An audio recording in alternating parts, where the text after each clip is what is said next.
Hey guys, this is Steven Smith here with MarineMax of Houston, coming to you today with a Scarab, a new model from last year that we're really excited about. This is a 2019 Scarab 255 Open Ghost, which is their budget-friendly version that's got all the great features you want, but a great price as well. At the front of the boat, there is a reboarding ladder up here.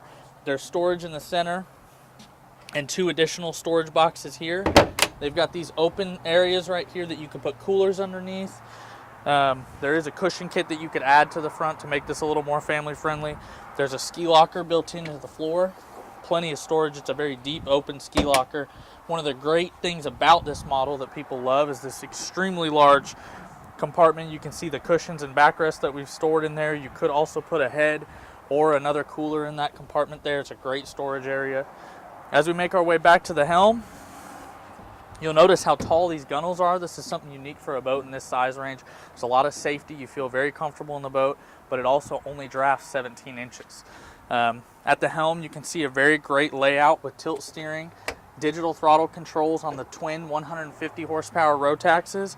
There's a kicker sound system with Bluetooth, USB, and auxiliary capabilities. Your gauges are right in the center of the dash. The large glass windscreen, which is great. And then the center of this seat drops down to make it a lot easier for the driver to be able to be in a standing position when underway. As we move to the back, you saw the cushions in the ski locker up front, but there's a cushion kit with backrests that go back here, or you can leave it completely open and use it as a casting platform for fishing with this open tailgate design back here that really opens up the whole back of the boat when you're out on the water for fishing, and great usability. This is the 2019 Scarab 255 Open Ghost. Come see it at MarineMax Houston today.